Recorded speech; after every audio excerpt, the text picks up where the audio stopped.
है गाइस, जैसे कि आप लोग पहले वीडियो में देखे होंगे, पटना गए थे हम लोग चिड़ियाघर घूमने और वहाँ पर गए तो म्यूज़ियम का और पटना का चिड़ियाघर का भी वीडियो बनाए और आप लोग वीडियो देखे भी होंगे। तो आज देखने वाले हैं साइंस जो स्पेयर का वीडियो। तो चलिए हम लोग पहले उस वीडियो को देखते हैं और समझते हैं। उसमें काफ़ी सारा साइंस के बारे में समझाया गया है। आप लोग उस वीडियो को जरूर देखिएगा। आवत ही नाश्ता नाश्ता आवत है बैठ क्या समझ में नहीं आ रहा है। कहां बाबा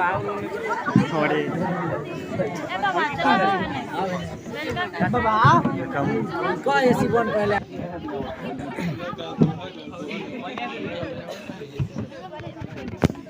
सेंटी वाला हमरा भी बा लड़कियों मेरे फ्रेंड पीछे बैठे हुए हैं।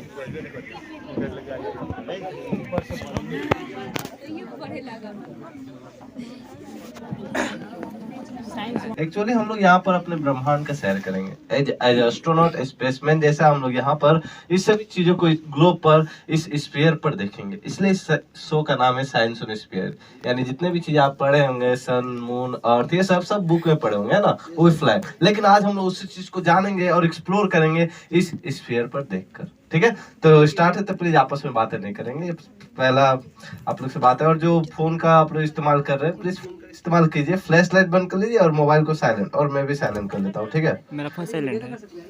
हाँ, रील बनाइए, इंस्टा बनाइए, जो बनाइए, है ना, बस हल्ला नहीं करिए।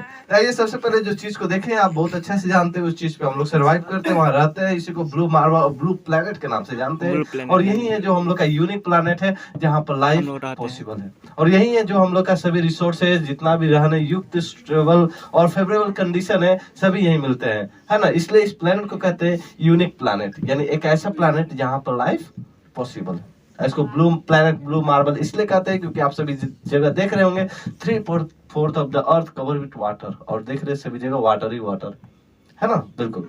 और आप लोग मानचित्र पर काम किए होंगे तो वहां पर रंग का भी इस्तेमाल किए होंगे, और बहुत सारे रंग क्या क्या पहचान है आप सभी जानते होंगे। बिल्कुल, हरे रंग का पहचान है, आप सभी जानते हैं कि फॉरेस्ट एरिया और एग्रीकल्चरल लैंड को दर्शाने के लिए हम लोग मानचित्र पर हरे रंग का इस्तेमाल करते हैं। और पीले रंग का इस्तेमाल वहां करते हैं जहाँ पर मरुस्थल है और डिजर्ट एरिया, वो वहां करते हैं, बिल्कुल।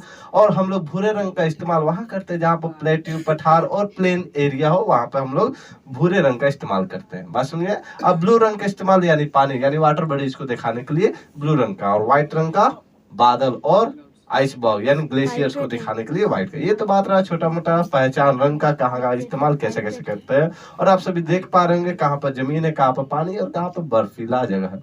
आप ये सब बात रहा तो आप नॉर्थ पोल साउथ पोल को भी देख लीजिए। देखिए पूरी तरह घुमा दिया हूं मैं, है ना, यहाँ पर ऐसा बात है। चलिए देखिए, ये हम लोग का सोलर सिस्टम का तीसरा प्लेनेट है जो कि आप देख पा रहे हैं अर्थ। हमारा सोलर सिस्टम में कहीं ना कहीं एग्जिस्ट करता है उस गैलेक्सी में। उस गैलेक्सी का क्या नाम है दोस्तों? मिल्की वे गैलेक्सी, आकाश गंगा, है ना। आइए आकाश गंगा को नजदीक से देखते हैं और यहाँ पर खोज पाते हैं क्या कि सूर्य है कहाँ। आप सभी बताइए तो, यहाँ सूर्य दिख रहा है क्या आप सभी को? यहाँ थोड़ी दिखेगा, यहाँ नहीं दिखेगा। बिल्कुल सही बात है सर, क्योंकि यहाँ पर खोजना मुमकिन ही नहीं, नामुमकिन। अरे हाँ, डायलॉग हो गया। तो बात समझ गए ना, यहाँ हम लोग खोजने, क्योंकि हमारा यूनिवर्स से तुलना किया जाए सन को हम लोग का स्मॉलेस्ट स्टार के रूप में सन माना जाता है। ओके, लेकिन सन को तो नहीं, लेकिन एक लाइन खींचा हुआ है, दिख रहा है हम सभी को, है ना। वो एक पॉइंट, एक बूंदी में भी 3 स्टार्स का कलेक्शन है, 3 स्टार्स। सुनो बस बात समझ में है ना। तो जो कि लिखा हुआ है अल्फा सेंटोरी, ठीक है, उसमें 3 स्टार कौन कौन सा है? Alpha Centauri A, Alpha Centauri B, और तीसरा नहीं, प्रोक्सिमा सेंटोरी यार, है ना, प्रोक्सिमा सेंटोरी है तीसरा। ओके, तो कहने का मतलब हमने यहाँ तो सन का नाम नहीं लिया, तो सन है कहाँ? तो हम लोग जानते हैं किसी भी चीज को बताने के लिए हम लोग लैंडमार्क का यूज करते हैं। जैसे आप लोग घर बताते होंगे तो कहते हैं ना, रमेश के दुकान के बगल में, हॉस्पिटल के पीछे, पुलिस स्टेशन के आगे, ऐसे कुछ बोलते होंगे जरूर। आप फ्लिपकार्ट, अमेजन पे ऑर्डर करते हो तो वहां तो लैंडमार्क मांगते हैं। तो ऐसे यहाँ पर एक लैंडमार्क के रूप में दर्शाया गया, तो हम लोग यहाँ सन नहीं खोज सकते हैं, बिल्कुल। तो हम लोग यहाँ 3 स्टार का नाम जान लिए ना, Alpha Centauri A, Alpha Centauri B और तीसरा प्रोक्सिमा सेंटोरी। आप देख पा रहे हैं millions billions of stars. Okay, अब चलते हैं और करीब से सूर्य को देखते हैं कि सन दिखता कैसा करीब से। अगर आदित्य एल्बम गया होगा तो वो ऐसा देख पा रहा होगा सूर्य को। बात समझ में आई? बिल्कुल। सूर्य का जो बाहरी परत है उसका नाम कोरोना होता है, जिसका तापमान लाखों डिग्री सेल्सियस होता है। अगर वास्तव में सूर्य यहाँ होता तो हम लोग की अवस्था अभी वेपराइज हो जाता है with in fraction of second, यानी कुछ चंद सेकेंड में हम लोग तुरंत भाप बन जाते हैं। क्योंकि हम लोग 100 डिग्री पर पानी जब हाथ जाता है तो नानी मम्मी दादी सब याद आता है। ये तो लाखों डिग्री टेम्परेचर है भाई, हम लोग जलने का दुख का अनुभव ही नहीं होगा, है ना, तुरंत वेपराइज हो जाएंगे। और ये चमकता दमकता पार्ट देख पा रहे हो, वहां से निकलते हैं सोलर फ्लेयर्स जो हमारे पृथ्वी तक ये पहुंचता है और बाकी सब जगह जो गर्मी देता है। आप लोग जानते होंगे फ्यूजन एंड फ्यूजन नाम रिएक्शन होता है जिस दौरान ट्रेमेंडस amount of heat and energy liberate होता है, जिस कारण से सन को कहा जाता है द फायर बॉल, आग का गोला। बिल्कुल। चलिए इस स्फीयर को सन मानते हैं, ओके। उसके सामने कितने छोटे कितने बड़े ग्रह है आप देखिए। अब सभी ग्रह का नाम जानते होंगे, बहुत अच्छा, ये तो उम्मीद करते हैं सभी जानते ही होंगे, जानते हैं ना। चलिए बढ़िया, तो जानते हैं तो यहाँ से एक गेम, एक खेल चलिए खेलते हैं और यहाँ पर बारी बारी से एक एक चीज को प्लॉट करेंगे, यानी पिक्चर लाएंगे, ठीक है। आप सभी को उसको बताना है और पहचानना है कि वो है क्या चीज, ओके। तो स्टार्ट करें दोस्तों, चलिए तो जोश के साथ हाँ तो बोलिए। ओके सर, ठीक है। तो सबसे पहले बताइए ये है क्या? मून मून मून ये चंद्रमा। मून, क्या बात है, जोरदार ताली बजाइए आप लोग अपने लिए तो, क्योंकि आप लोग गलत बताए यार, ये मरकरी है, मरकरी, ये बुध ग्रह है और आप लोग ताली बजा दिए, बताइए है ना। हम बोले इसलिए, आप लोग चांद पे ताली बजाए। तो एक्चुअली इसको हम लोग मरकरी यानी बुध ग्रह कहते हैं। आप लोग करीब से अगर किसी चीज को देखते हैं, हम लोग क्या बनाए, एस्ट्रोनॉट बने हुए ना, अगर करीब से मरकरी को देखेंगे तो कुछ ऐसा ही नजर आएगा। आप लोग छोटे छोटे गड्ढे जो देख पा रहे हैं, एक्चुअली उसको क्रेटर कहते हैं, जिसका रेडियस की बात करूँ 3 से 13 किलोमीटर तक लंबे चौड़े होते हैं। और यहाँ पर एटमोस्फेयर नहीं होता है, और सूर्य का साइड जिधर होता है उधर टेम्परेचर बहुत ज्यादा हाई हो जाता है, और जिधर सूर्य का फेस नहीं होता है उधर टेम्परेचर नेगेटिव में भी चला जाता है, यानी वेरी टेम्परेचर में बहुत ज्यादा वेरी करता है, okay. Now next to the moon, मतलब मून तैयार हुआ, अब अगले पर प्लॉट करता हूँ और बताइएगा वो है क्या, ओके दोस्तों। सबसे पहले ये है क्या? मार्स मार्स मंगल ग्रह। अरे भाई अब गलत हो गया तो कुछ बोलेगा ही नहीं, अरे बोलिए तो, आप लोग भी गेस तो कीजिए, ग्रह का नाम जानते हो ना आप लोग? Venus the correct answer is Venus, ये शुक्र ग्रह है, ठीक है। शुक्र ग्रह, इसको 2-3 नाम से भी जानते हैं, सुबह का तारा, शाम का तारा और पृथ्वी की जुड़वा बहन के नाम से जानते हैं, ठीक है। तो सुबह का तारा, शाम का तारा इसलिए कहते हैं क्योंकि आप लोग इसके ऊपर व्हाइट व्हाइट पैचेस देख पा रहे हैं क्या, व्हाइट व्हाइट चीज, ये सल्फ्यूरिक एसिड है, ठीक है। जब इस पे जाता है सूर्य का लाइट, ये हमें सुबह में और शाम में चमकता हुआ दिखता है, ठीक है। इसलिए सुबह का तारा और शाम के तारा के नाम से जानते हैं, लेकिन है एक्चुअली में क्या, ग्रह। आज जो चीज आसमान में चमकता है उसको हम लोग तारा कहते हैं, तो ये भी हमको सुबह में और शाम में दिखता है, इसलिए सुबह का तारा और शाम का तारा है। अब पृथ्वी के जुड़वा बहन इसलिए क्योंकि इसका साइज अप्रोक्स लगभग पृथ्वी के साइज के बराबर है, जिस कारण इसको जुड़वा बहन के नाम से जानते हैं। ये तो बात रहा शुक्र ग्रह। शुक्र ग्रह के बारे में एक और बात कहा जाता है, ये हमें सभी ग्रह में से सबसे ज्यादा गर्म ग्रह यही है। जितना भी ग्रह आप जानते हैं सभी में से सबसे ज्यादा गर्म ग्रह शुक्र है। क्यों? क्योंकि यहाँ मिलता है अप्रोक्स 90% कार्बन डाइऑक्साइड, है ना, यानी 90% यहाँ कार्बन डाइऑक्साइड इस एनवायरनमेंट में है, ठीक है। तो ये है शुक्र ग्रह, okay. Next move to the another, और आप लोग गेस कीजिएगा और बताइए ये है क्या? Moon moon confirm. ध्यान से देखिए आप लोग, क्योंकि आप लोग एक ही बार में सही कैसे बता सकते हैं। मून है, बिल्कुल, ये चांद है, हम लोग का मून है, ओके। एक्चुअली बात ये है कि हम लोग जिंदगी भर जो पार्ट को हम लोग चांद का देख पाते हैं, सिर्फ यही पार्ट जो कि आपके सामने ब्लैक पार्ट, जिसको हम लोग मारिया के नाम से जानते हैं, ओके। जिंदगी भर हम लोग पृथ्वी से चांद का इसी पार्ट को देख पाते हैं। ऐसा बोलिए क्यों सर? क्योंकि चांद भी रोटेट करता है और हम लोग भी रोटेट करते हैं, हम दोनों साइमल्टेनियसली एक साथ रोटेट करते हैं। जो फेस सामने वो हमेशा लाइफ टाइम वही सामने रहेगा, हाँ या ना? बिल्कुल। इसलिए हम लोग चांद के इसी पार्ट को लाइफ टाइम देखते हैं, जिसका नाम मारिया है। जो पार्ट को हम लोग नहीं देखते चांद का चमकता वो पार्ट, जो कि ये है, जिसको हम लोग लूनर हाईलैंड के नाम से जानते हैं। ये चमकता हुआ पार्ट, चांद का ये चमकता हुआ पार्ट भी है, जिसको देखने के लिए हम लोग को कहाँ जाना पड़ जाएगा? स्पेस। क्या बात है, पटना से टिकट जल्दी से कटवाइए अंतरिक्ष का, यार एकदम आसान है ना, एकदम बोल देते हैं अंतरिक्ष में। चलिए कोई नहीं, साइंस फेयर के साइंस सोनोस्फीयर शो में देख रहे हैं, ठीक है ना। ये पार्ट चमकता हुआ है ना, चांद का ये पार्ट, ओके। नेक्स्ट गेस कीजिए और बताइए ये है क्या?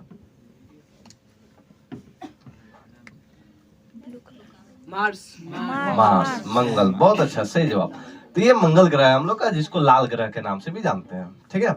और इसका एक बारे में बात बताऊं तो आप लोग माउंट एवरेस्ट का नाम सुने हैं, जो हमारे पृथ्वी के सबसे ऊंची चोटी में आती है ना। मार्स पर भी एक माउंटेन है, पता है, जिसका नाम माउंट ओलंपस है, और हमारे माउंट एवरेस्ट से 2.5 टाइम्स बड़ा है, यानी 2.5 गुना बड़ा है, जो कि ये आपके सामने है, जिसका नाम माउंट ओलंपस है।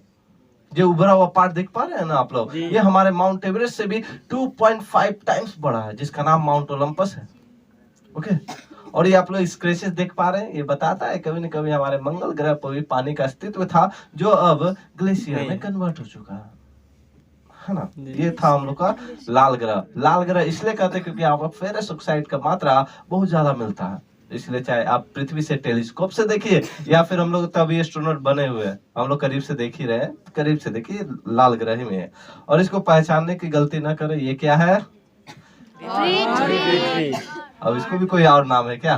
नहीं, ये पृथ्वी है हम लोग का। चलिए इसके बारे में हम लोग लास्ट में चर्चा करेंगे पूरा। अभी सभी ग्रह पर घूम कर आते हैं और सभी को बारी बारी से देख लेते हैं आखिर ये है क्या। जुपिटर। ये बृहस्पति ग्रह जुपिटर है, बहुत अच्छा। और आप लोग देख रहे हैं कुछ हवाएं चल रहे एंटी क्लॉकवाइज और क्लॉकवाइज, ठीक है, जिस कारण से एक रेड स्पॉट बनता है, जो कि आपको मैं दिखा देता हूँ।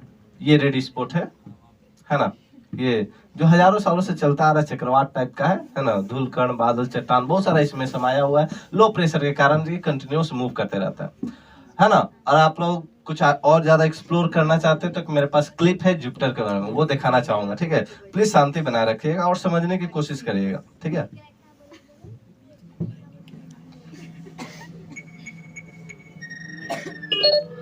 Signal acquired. Now receiving data.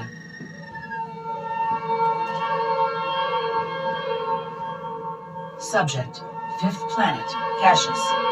This is the biggie, the heavyweight, the giant. Jupiter, largest planet in the solar system. So let's get the obvious question out of the way. How big is it? Analyzing. This is Earth. This is Earth compared to Jupiter. It would take more than 1,000 Earths to fill the fifth planet. आप लोग देखिए यहाँ observe किए क्या, पृथ्वी से तुलना कर रहा है जुपिटर का, यानी बृहस्पति ग्रह का। यहाँ बारे में बताया कि आप लोग देख पा रहे हो कि 1000+ पृथ्वियां एक जुपिटर में समा सकता है। अब देख रहे हैं कितने सारे पृथ्वी एक जुपिटर के अंदर समाया हुआ है, हर जगह एक ही चीज प्लॉट हो रहा है, वो पृथ्वी है। देख रहे हैं आप लोग, ध्यान से इस वीडियो को देखिए। But our journey today fixes a bullseye on Jupiter. Referencing data index. Telemetry archive online. Most of the images you'll see come from various spacecraft that made the trip. Data now available. For example, Voyager 2 collected this remarkable sequence in 1979. Movies of Jupiter are exceedingly rare. Approaching periapsis. Most visiting spacecraft simply use Jupiter's immense gravity as a slingshot for journeys elsewhere. Low gain antenna online. Spectral analysis complete. Churning skies of roiling clouds compel the attention of even casual visitors. Jupiter's face is an opaque, seething mask, ever-changing, revealing nothing of the small, dense core tens of thousands of miles below. Hydrogen helium atmosphere. The planet's extraordinary rotation speed keeps the grinding sky in constant motion. The huge planet makes a complete revolution in just 10 hours. Enhancing image. Compared to 24. Okay, movement देख पा रहे हैं आप बृहस्पति ग्रह का और पृथ्वी का, कितना ज्यादा फास्ट मूव कर रहा है ना Jupiter.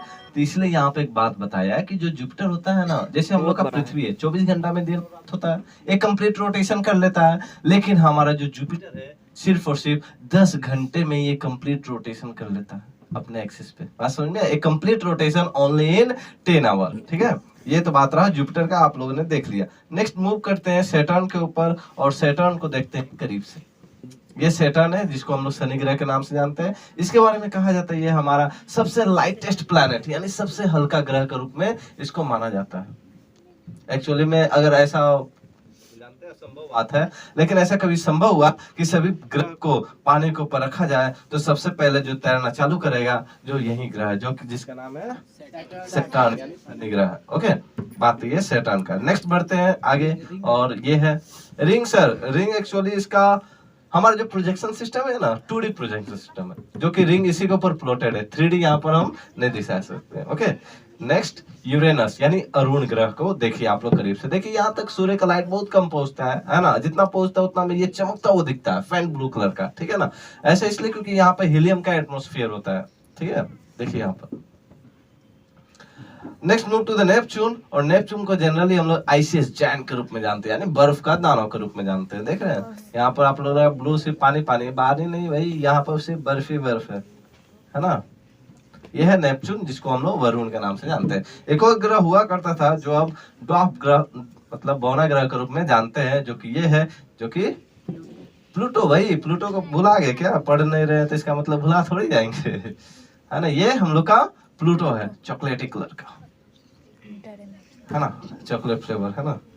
Next move to the Earth, और रियल टाइम अर्थ देखिए आप सभी कि अर्थ के ऊपर बादल जो मूवमेंट हो रहा है, कैसे कहाँ जो हवाएं का रुख है वो दिख रहा है। एक्चुअली आप लोग न्यूज देखते हो ना, न्यूज के लास्ट में एक वेदर फोरकास्टिंग का रिपोर्ट देता है, उसका बैकग्राउंड जो पीछे में डिस्प्ले होता है कुछ ऐसा ही होता होगा, है ना। आप लोग देख पा रहे होंगे यहाँ डेट एंड टाइम मेंशन हो रहा है 14 जनवरी 2024, 15 जनवरी 2024, यानी हाल फिलहाल का डाटा है जो टाइम फास्ट किया गया है, जिस कारण से आप लोग बादलों का मूवमेंट भी है फास्ट देख सकते हैं। ये तो बात रहा हम लोग बादल का मूवमेंट का। ओके, अब वैसे पृथ्वी देखते हैं विदाउट बादल, यानी बादल को गायब करते हैं और तब जाकर देखते हैं पृथ्वी को दिखता कैसा है।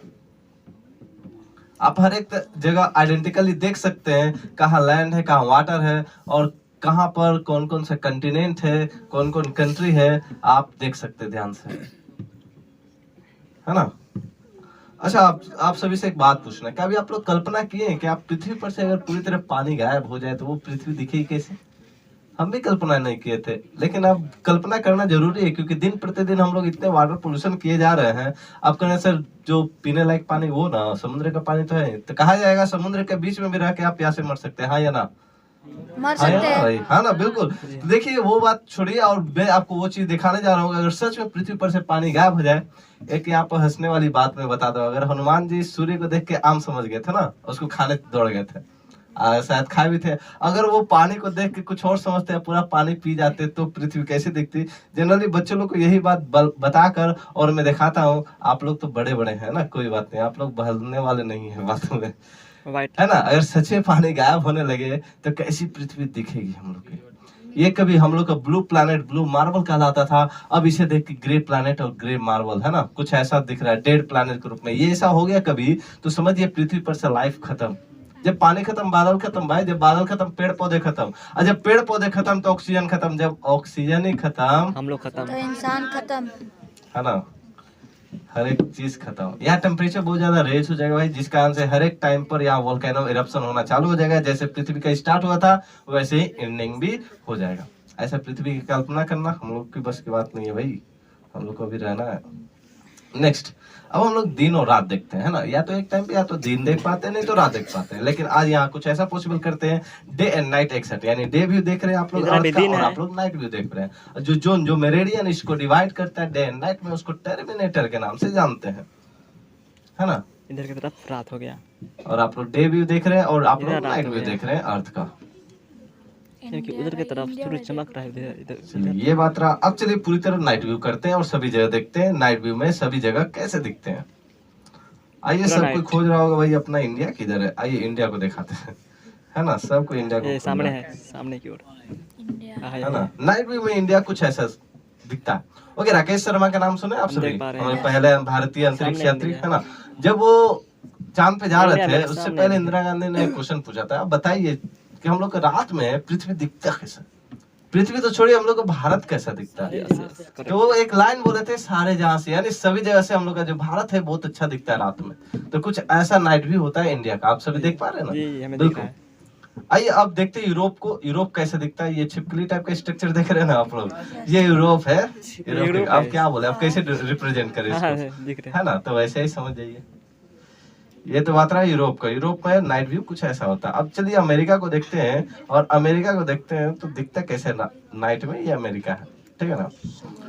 और चलिए अब फुल व्यू कर देते हैं और आप सभी जो जो देश का नाम जानते हैं और कहाँ कहाँ लोकेट करता है आप सभी जगह देख लीजिए। जापान कैसा दिखता है, देखिए जापान जा रहा है उधर, है ना। कौन कौन सा देश को आप जानते हैं कहाँ कहाँ है, आप खुद देख लीजिए कहाँ पर है वो। श्रीलंका। ये तो बात रहा नाइट व्यू का, आप सभी जगह नाइट व्यू देख रहे हैं। नेक्स्ट मूव करते हैं और एयर ट्रैफिक यानी एरोप्लेन्स का संख्या कहाँ कितना है वो आप चलिए जल्दी से देख लीजिए इस चीज को। आइए इंडिया, इंडिया कहाँ है? सबसे पहले इंडिया को देखिए भाई। इंडिया में रात है, अब दिन हो गया। तो देखिए इंडिया में भी एरोप्लेन्स का संख्या ज्यादा नहीं है ना। मतलब डेंस नहीं है, कहने का मतलब ज्यादा नहीं, मतलब डेंस नहीं है, जितना होना चाहिए हर जगह। तो कहने का मतलब जो हमारा एयर ट्रैफिक कंट्रोलर यानी एटीसी जो होता है ना, हर एक फ्लाइट का अपना है ना रेडियो वेव के सहारे से लाइव लोकेशन दिखता है, कितना एल्टीट्यूड कितना हाइट पे आना जाना वो सब दिखता है। तो हर एक चीज में आप देख सकते हैं ये जो येलो येलो चलता फिरता चीज है ये एरोप्लेन्स है। ओके, ये तो बात रहा इंडिया का। अब चलते हैं यूरोप में, देखते हैं वहाँ क्या हाल है और ध्यान से आप लोग आश्चर्यचकित होने वाले हैं। बाप रे, इसमें कितना है, बहुत ज्यादा। ये 24 आवर का डाटा आपको देख रहे हैं कि 24 आवर में कितने फ्लाइट आते हैं कितने फ्लाइट जाते हैं। ये आपस में टकराते नहीं है। तो अभी आपको बताया जो एटीसी होता है वो बहुत स्ट्रिक्टली काम करता है। जब तक फ्लाइट टेक ऑफ हुआ लैंड ना हो जाए तब तक उस रूट उस पोजीशन पर किसी और एरोप्लेन को नहीं देता। ये तो बात रहा यूरोप का। ये रात ना हो जाए जल्दी से हम लोग अमेरिका पहुंचते, वहाँ क्या हाल है। यहाँ पर भी इस तरह से एक और चीज का पता चलता है इकोनॉमिक का, है ना। जो डेवलप्ड कंट्री होते हैं, जो डेवलपिंग कंट्री होते हैं, कुछ ऐसा हाल होता है, ऐसा डिफरेंस होता है ना। यहाँ तो कमर्शियल प्लेन बहुत ज्यादा चलाए जाते हैं, है ना। एक्सपोर्ट इंपोर्ट आप जानते ही होंगे, बिल्कुल आयात निर्यात जिसको हिंदी में कहते हैं। अब आगे बढ़ते हैं और देखते हैं कार्बन ट्रैकर को। हम लोग दिन प्रतिदिन इतने ज्यादा पोल्यूशन कर रहे हैं तो आने वाले समय में ये रेड जोन देख रहे हैं ना, ये कुछ ज्यादा ही बढ़ता हुआ दिखेगा। यानी लाल मतलब होता है ना खतरा, खतरे की घंटी वाला बात वही है यहाँ पर।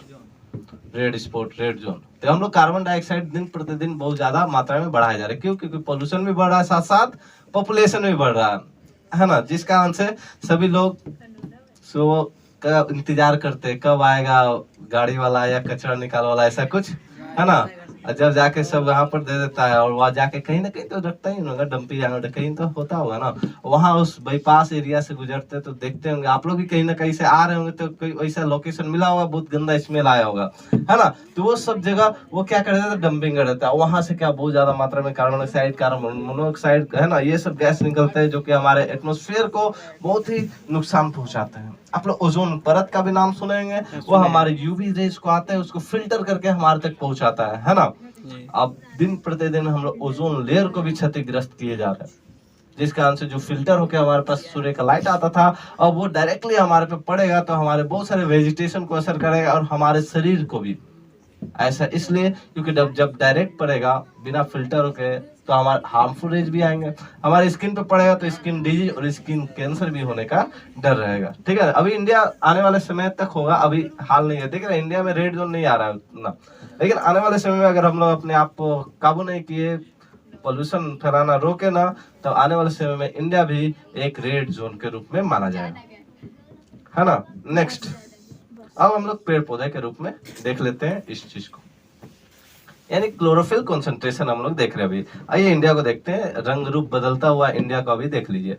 कभी ग्रीनरी रह रहा है या तो कभी येलो बीच में चेंज हो जा रहा है। कहने का मतलब वसंत ऋतु और पतझड़ वाला मौसम के बीच ऐसे कुछ हो रहा है ना। तो कहने का मतलब हम लोग दिन प्रतिदिन अपने क्या कह सकते हैं, लालच के लिए, अपने सुविधा के लिए पेड़ पौधे को बहुत धड़ल्ले से काटे जा रहे हैं, फैक्ट्री बनाए जा रहे हैं, घर बनाए जा रहे हैं, है ना। तो ऐसा करेंगे तो हम लोग अपने आप पे ही नुकसान फैला रहे हैं, ठीक है ना। आइए एक जगह लेके चलता हूँ, चाहे जैसा भी मौसम हो वहाँ हरा भरा ही रहता है। ये है साउथ अमेरिका, जहाँ दिखा रहे हैं हम अमेजन का रेन फॉरेस्ट। चाहे जैसा भी मंथ हो ये हमेशा ग्रीनरी ही रह रहा है। ये हमारे पृथ्वी पर एक वरदान के रूप में है। जो हमारे वायुमंडल में 21% है अभी, वो ही इसी कारण से है। क्या है 21%? ऑक्सीजन, भाई ऑक्सीजन है, यही इसी के कारण है। अगर मान लीजिए कि हमारे पास ये अमेजन रेन फॉरेस्ट नहीं होता, तभी जितने मात्रा में पॉपुलेशन बढ़ रहे हैं ना, ग्रेजुअली हम लोग का ऑक्सीजन लेवल भी घटना चालू हो जाता। आज स्कूल बैग के जगह ऑक्सीजन सिलेंडर बैग भी ढोना पड़ता, है ना। समझ रहे हैं कितना ग्रेजुअली कम होता। आगे स्कूल बैग, अब पीछे ऑक्सीजन सिलेंडर बैग, वाह, है ना। ऐसा कुछ हो जाता, दो बैग हमेशा होते। तो ऐसा सच में ही हम लोग के लिए वरदान के रूप में, जो कि हमारे वायुमंडल में 20% लगभग 21% ऑक्सीजन है, ठीक है। उसके बाद एक छोटा सा एक और वीडियो कि कैसा हम लोग का पृथ्वी बना और अभी तक पृथ्वी कैसा है, तो प्लीज अगर शांति बनाए रखें तो वो भी वीडियो चला देता हूँ, है ना। ये मेरा लास्ट है, कैसे पृथ्वी का फॉर्मेशन हुआ, देखिए ध्यान से। Since Earth was formed 4.6 billion years ago, change has been the one constant.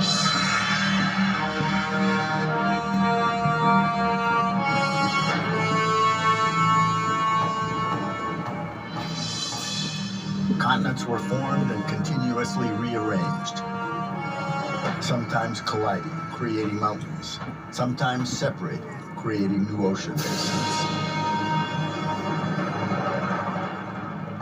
Sea level rose and fell by hundreds of feet in response to the retreat and advance of great continental ice sheets. Even the poles reversed.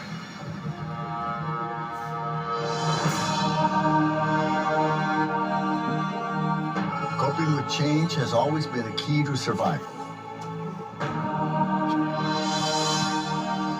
Throughout Earth's history, species have come and gone. And on at least 5 occasions, the majority disappeared precipitously. 65 million years ago, a large asteroid collided with Earth, causing the death of dinosaurs and much of the rest of life. The largest extinction occurred some 250 million years ago, and is believed to have wiped out up to 95% of all life on Earth. That extinction was caused by a large and rapid increase of carbon dioxide in the atmosphere, driven perhaps by massive volcanic eruptions. Clearly, even before humans appeared 200,000 years ago, South America. Earth was constantly changing. But something is different now. Humans changed the tempo.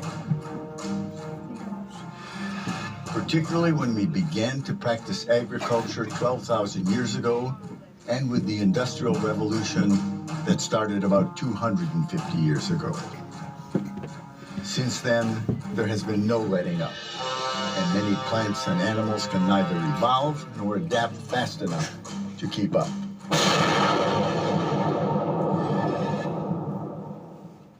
Today, the rate of extinction is hundreds of times higher than at any time in the past several 100,000 years.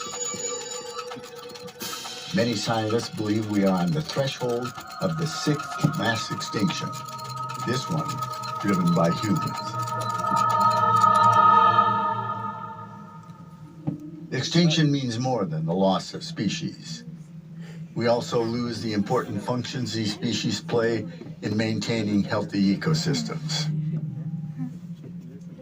Loss of habitat is the primary cause, but invasive species, pollution, and other stressors all pile on to take their toll. Climate change looms on the horizon as a long-term threat. To date, most extinctions have been on land. As population continues to grow, we are turning to the ocean for more food, more energy, more minerals, and more pharmaceuticals to meet the needs of the growing population. Life in the ocean, just like life on land, is at increasing risk. We have the knowledge and the technology to slow the pace of change and give nature a chance to catch up. We can avoid the mistakes we have made on land and protect the ocean. Farming the sea responsibly